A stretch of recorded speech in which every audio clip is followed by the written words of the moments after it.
Hello everybody, I am Shapples and welcome back to Let's Play Maximus 15.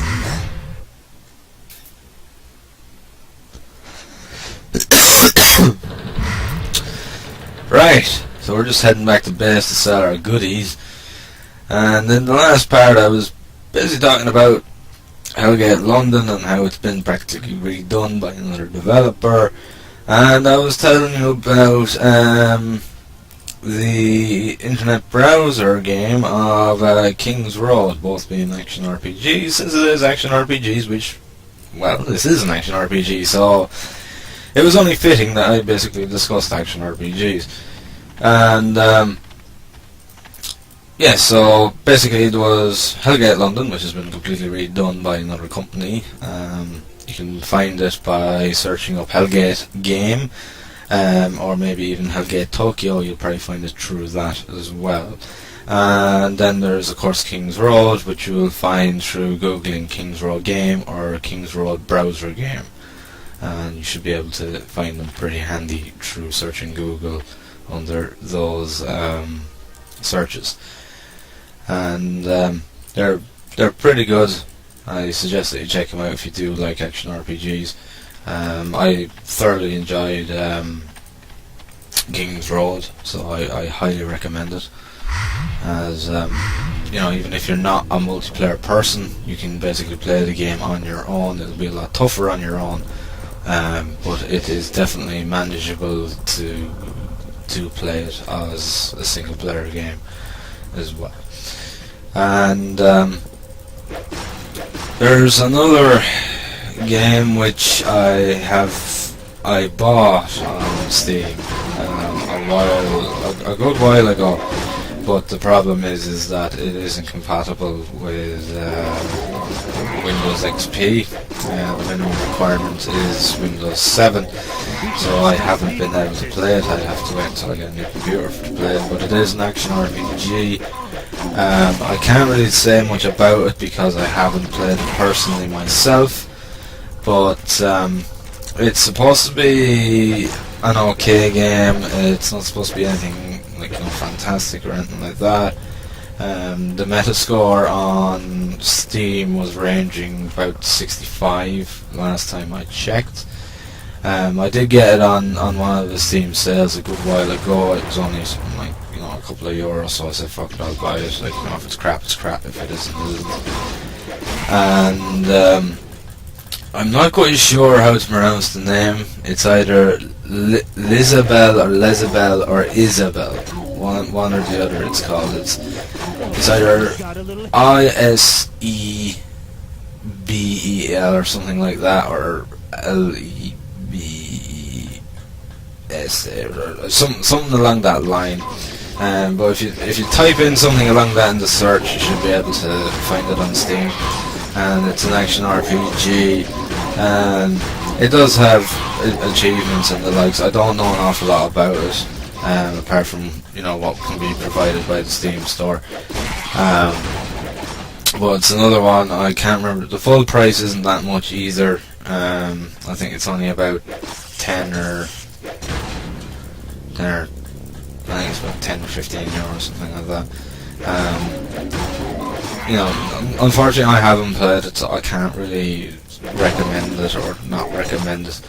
But if you're looking for an action RPG and there's nothing really out there at the moment that you haven't already played, I'd suggest maybe checking it out, see what you think, or I'm sure you'll be able to play a demo from your website or something like that, and check it out. And, if you like it, you like it, and if you don't, you don't. At least you should be able to see, get at least your hands on a demo from their official website. Anyhow, what else is there coming out?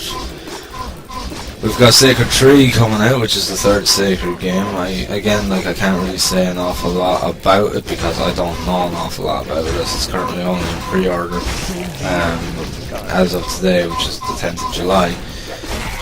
But it's looking good. It's looking more like the first one was, as opposed to the second. The second I wasn't too fond of. I found the camera angle to be very awkward. I don't know whether that was to do with the fact that I was playing the Xbox version and that it was just not a good port, or what. I'm not 100% sure. But the Xbox version I found very, very hard to control. The camera was very awkward and it was very slow. The gameplay was very, very slow, particularly when on foot, and when you're on horseback it wasn't that much quicker. It wasn't like the first one where it was actually quite a rapid game. It was a very, very quick game, and I just didn't like it very much. I don't know who the developers are this time, because it was done by Asheron Studios or Asheron Entertainment. I can't remember exactly what they were called. The first two were made by them. I'm not too sure if this has been made by the same company, because last time I heard Asheron Entertainment were not doing too well, and I think they might have even gone into liquidation. I'm not 100% sure on that. But from what I have seen of screenshots, it's looking quite promising. It's looking pretty true to the original, and I'd say it could be quite good. They're sticking with their usual format of a full open world where the player can do what they want when they want. It's not a level by level game. The Sacred series never was. It was 100% open world, and the world was fucking ginormous. To the point that if you were someone that liked to basically explore every single nook and cranny of a world, when it came to Sacred 1, you could spend 40 odd hours trying to explore the world, and you'd only uncover maybe 1 or 2% of the actual world.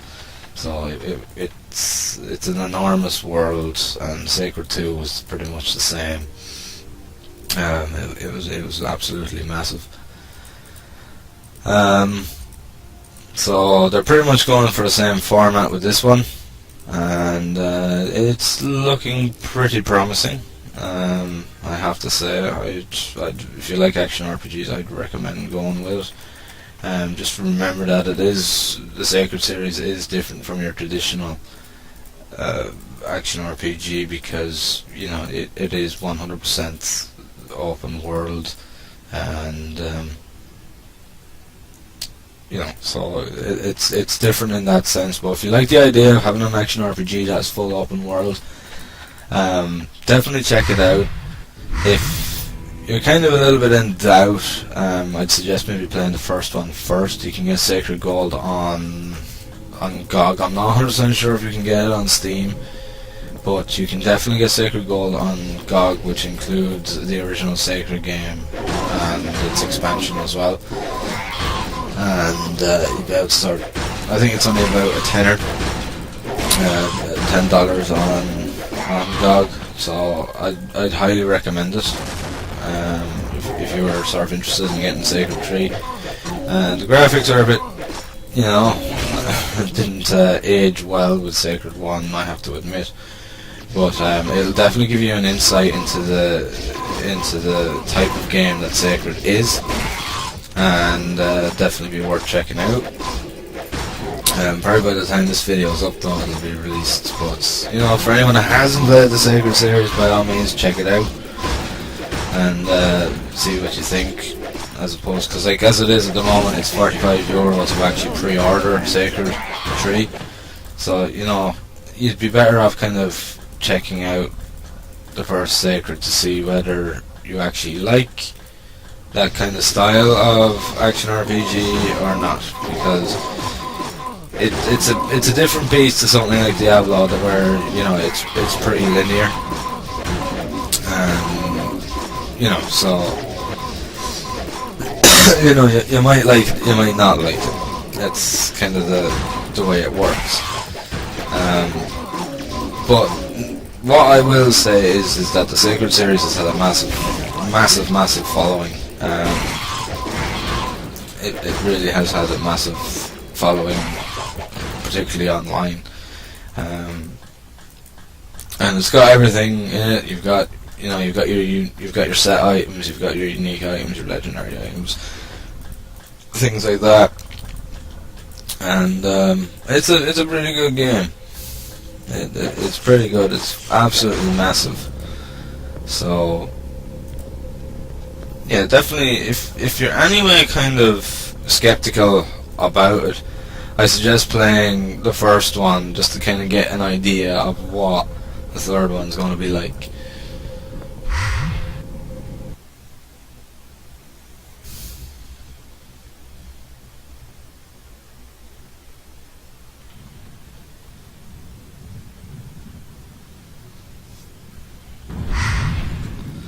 There we go. Concrete Gap. This should be interesting. There's also, I briefly talked about it before, but there's Divinity Original Sin is currently it's either in pre-order or it's actually been released, one or the other. I think it's actually released. I'm not 100% sure though, I'm going to double check that. But that is the third game in the Divinity series. It's taking... Basically, there's been 4 games in the Divinity series. We've had... Divine Divinity was where it all started back in about 2002. I think it was 2002, 2001. And then we had Beyond Divinity, which was kind of... It wasn't a direct sequel, it was more of a spin-off of Divine Divinity. And then we had Divinity 2, which took a very different approach, and I don't think it was met well by critics and fans, and as it took an actual third-person perspective to it, as opposed to the standard kind of hack and slash camera angle, like with this, for as an example, or Diablo, like what the original Divine Divinity and Beyond Divinity did.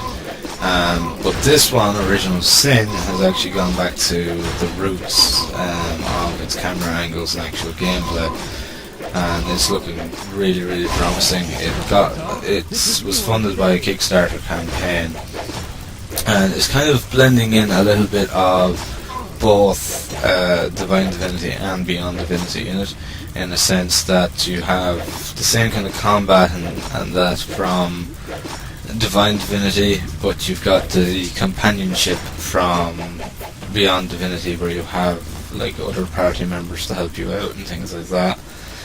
And it's looking really good. The graphics look absolutely amazing, and it's looking very, very promising, as though it's going to be a really, really, really good game.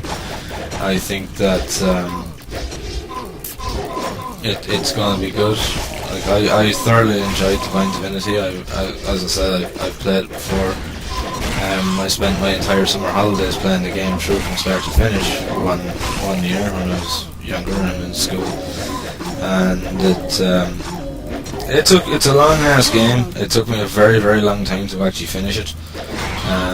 You're looking at about, I'd say it took me about a month of pretty solid gaming to actually finish it, not really playing much else at the same time. And it was really, really good, and I'd highly recommend the Divinity series for sure. I've never really finished Beyond Divinity. I've gotten so far in it. Unfortunately, Beyond Divinity was a little bit different. I didn't quite like the way that they approached it, but you know, that's my way of doing it. You know, it wasn't. It really, really wasn't the same game, I suppose you could say, as Divine Divinity, but it still kept true in the form of combat and things like that. It definitely kept true in that form, and it was a lot of fun. It was still a lot of fun, even if they did do things a little bit differently and kind of a bit weird. It's definitely worth checking it out. I've heard, I don't know if it's still available or what, but I heard there was a humble bundle going around. Somewhere like, I don't know much about this humble bundle. I'm getting tongue twisted. I was about to say humble bundle. Humble bundle. I don't know an awful lot about them. I know there's some website, and some of the Malevolence community have often been talking about it, things like that. And it's I heard that there was a bundle going around. I don't know if it's still going, where you could get Divine Divinity, Beyond Divinity, and Divinity 2 with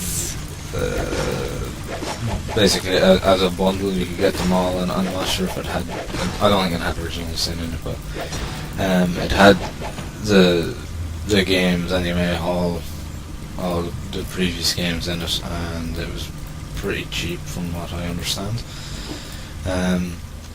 So yeah, I'd highly recommend checking that out if you would be interested in that. As I said, I can't guarantee now that it's actually still available, because I'm not 100% sure if it is still available. But I'd definitely check it out if you would be interested in something like that.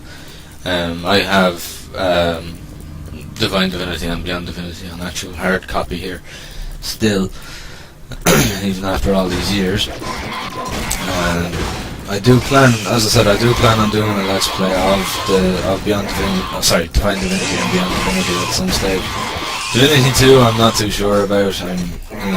It never interested me because it just didn't look like or feel like the same game, and it just didn't interest me at all. It just felt a little bit like, what the fuck have you done?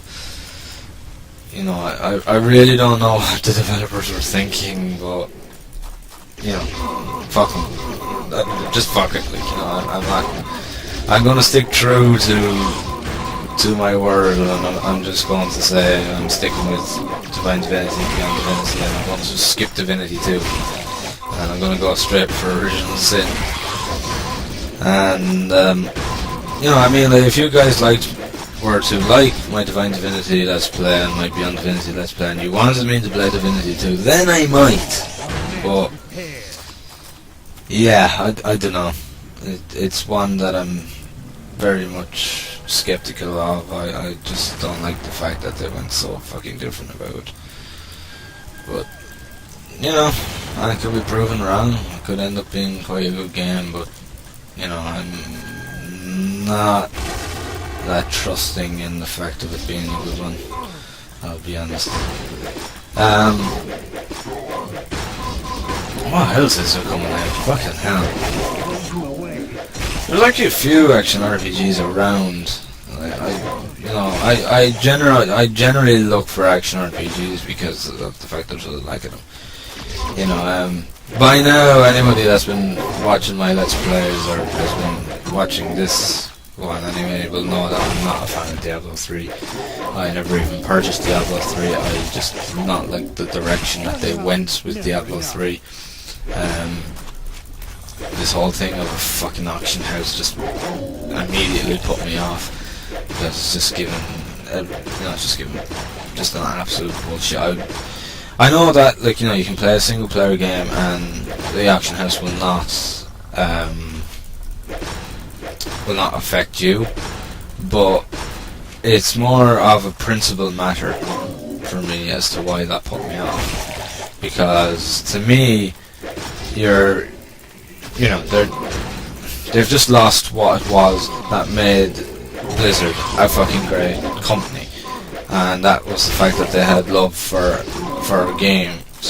Like Diablo 2 had so much work put into it, and so much care and polish and everything, and it stood for what made an action RPG, and that was to work for your character, to work for your character's strengths and powers and everything else. And then once you add in an auction house, that's it. That's that whole idea gone out the window and gone to shit. Because you're just going to get people that have heaps of money who can just afford to throw money into this game and not have to do a fucking ounce of work, and they're there getting absolutely ridiculously powered items.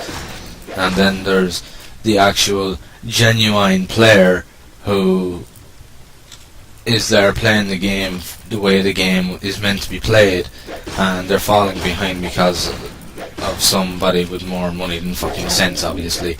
And it's just a fucking money racket for fucking Blizzard to get extra money, because no doubt when it comes to an auction house any item sold there, Blizzard are going to get a fucking percentage of it.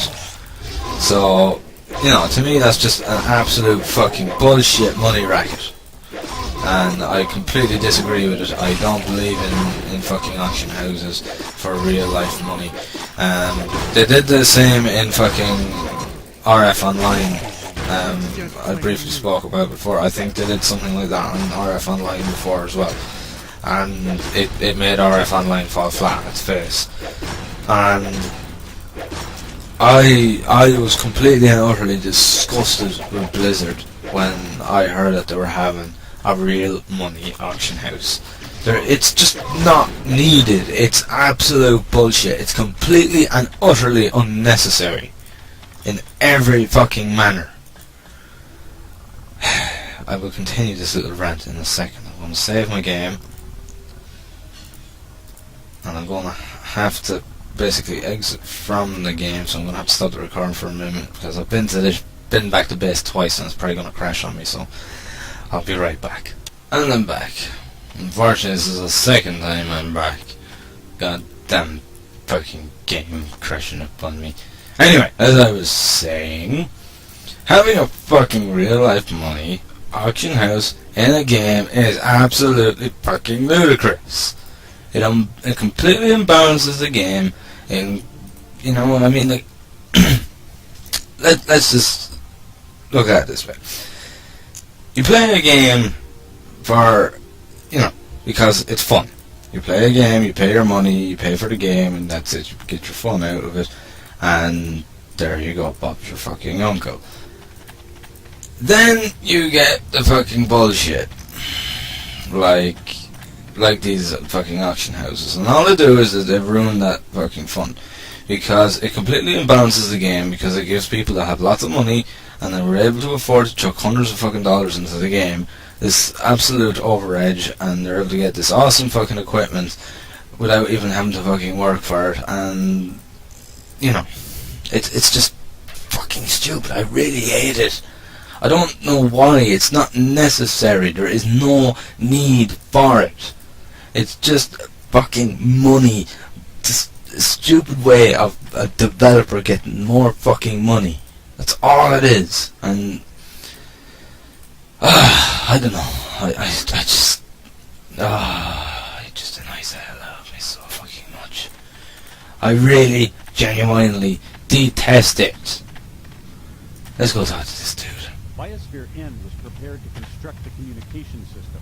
They were supposed to secure contact with Earth for people on the Mist planet. In fact, these huge transmitting stations were working in one direction. With their help, all the information concerning the penal colony's condition was transmitted to Earth. This system lets us also take over the control of each device operating in the colony. We will make use of it now. We have to seize the control center. That would give us unlimited power over the machines in all biospheres. In the crucial moment of our escape, we will transfer all the power from the biosphere's engines to the mother's engine. Good luck, Strong. We are very close to success. Oh yes, we are. It just completely and utterly ruins the experience for the players that want to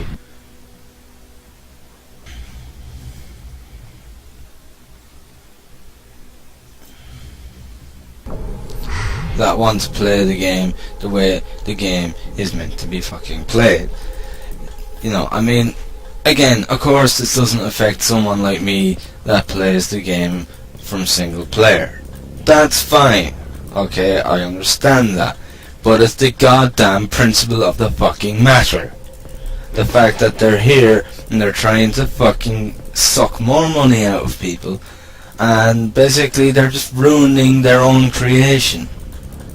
You know, it just, to me, Diablo 3 is a fucking money grab. That's the way it feels to me.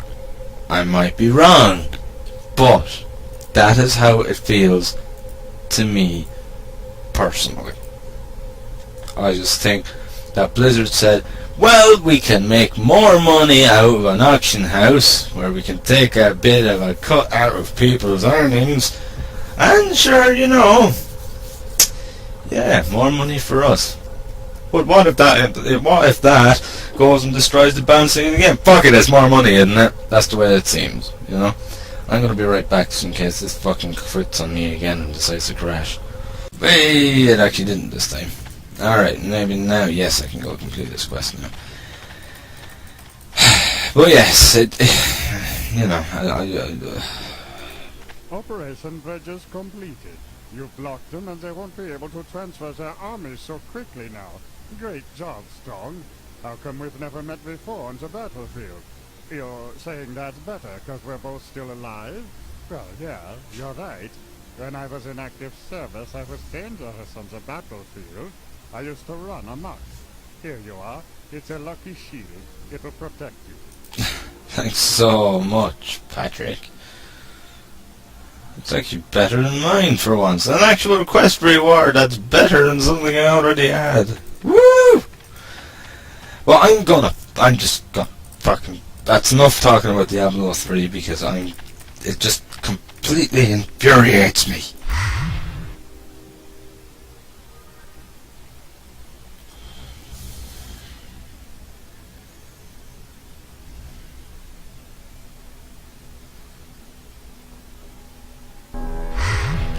I just can't stand it. Like, you know, there's no reason a game can't have an item shop or something like that, as long as it doesn't give players with a lot of money too much of an advantage over the people that don't have the money or who want to be able to play the game by normal means, the way a game is meant to be fucking played. Then I don't have a problem. But when you've got something like a fucking auction house where players can just fucking, you know, sell items for real life money, then you've got an issue. And it's not just that, but you're just encouraging fucking these farmers, as they're known as. It's been known to happen in World of Warcraft. In one case, I read that it was actually an organized kind of organization in Asia somewhere, where they actually hired people like, you know, students and the likes to basically play the game, get a shitload of fucking gold, and basically, you know, then that gold is sold to players from around the world for X amount. It's the same in EVE Online. They do the exact same thing. They hire people, you know, for practically slave money, and you know, then sell it off for something like $15 for 100 million ISK or something like that. And then these poor unfortunate people that are sitting there playing the game are getting paid something like 30 cents an hour or something stupid like that. And yeah, it's just encouraging that kind of behaviour to go into Diablo 3, and then before you know it, you're just going to get the system abused. I mean, RF Online, which I spoke about previously in this Let's Play, did the same fucking thing. They went and made a real life money auction house, or at least I believe that's what they did if I remember correctly, and the game ended up falling flat on its fucking face. So, well done, Blizzard. You could be on the fast lane to running Diablo 3 to the fucking ground. But it's just, you know, I'm not going to say anything more on that subject now. That's me done talking about Diablo 3. Next on the list is Grim Dawn. It's not really finished yet. I don't think. I think it's still in beta, as far as I know. It's still in beta. But it's actually been made by at least a certain percentage of the original group of Iron Lore Entertainment, who were the creators of Titan Quest and its expansion Titan Quest Immortal Throne. And you can actually see that from the actual screenshots and that of Grim Dawn. The inventory system is technically the entire same, and so is the actual HUD. The HUD looks very, very similar to Titan Quest. Skill trees, I imagine, are pretty much the same, judging from the description of how they describe how the classes work and everything. I'm guessing it's going to be pretty much the same, which is perfectly fine, because there was nothing wrong with it in the first place in Titan Quest. So they're kind of going for the whole approach of, we're not fixing something that's not broke. That's perfectly fine with me, because Titan Quest was a fucking amazing game, and I don't think that it can actually be improved on. And I'd even go as far as to say that Titan Quest is probably and arguably the best RPG, action RPG ever made. Yes, I'd even put it above Diablo 2. And I know I'm probably going to get a lot of fucking controversy for this, but still. I will stand by what I say when I say that fucking Titan Quest is better than Diablo 2. There is no fucking doubt about it. I don't care what anybody says. It was overall a better game. It was much better designed. It was much better equipped up and everything else. I will not basically... I'm not going to go back on what I say. And I will go into further detail in a minute. Well, actually no, I will go into more further detail in the next part on that one. But yes, Titan Quest is definitely a better game than Diablo 2. And there's multiple reasons for that, which I'm going to discuss in the next episode, because I'm going to finish up here for this one. So thank you very much for watching, guys. I hope you've enjoyed the video. And as always, I will see you in the next one. Thank you, and have fun.